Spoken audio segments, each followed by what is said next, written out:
kuchaguliwa kuwa makamu mwenyekiti.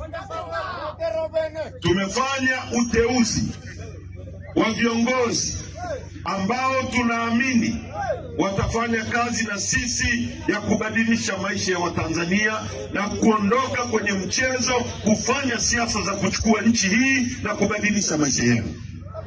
Tumeteua wakurugenzi, tumeteua wajumbe wa kamati kuu, na tumeteua makatibu wakuu na katibu mkuu.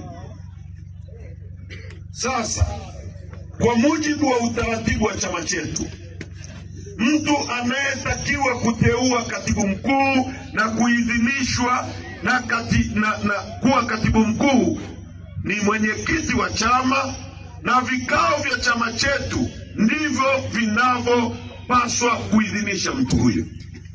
Kama kuna makosa yamefanyika au kuna mtu yoyote ana malalamiko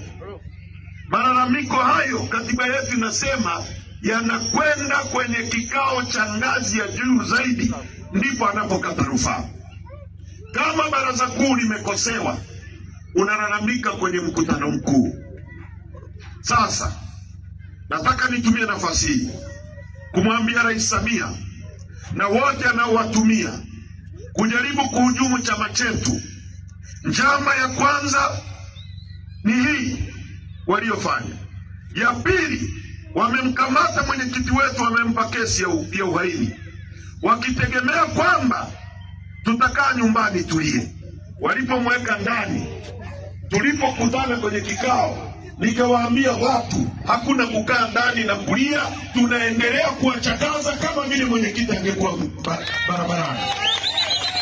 Kwa hiyo Lissu yuko gerezani, mimi niko barabarani, Mnyika yuko barabarani.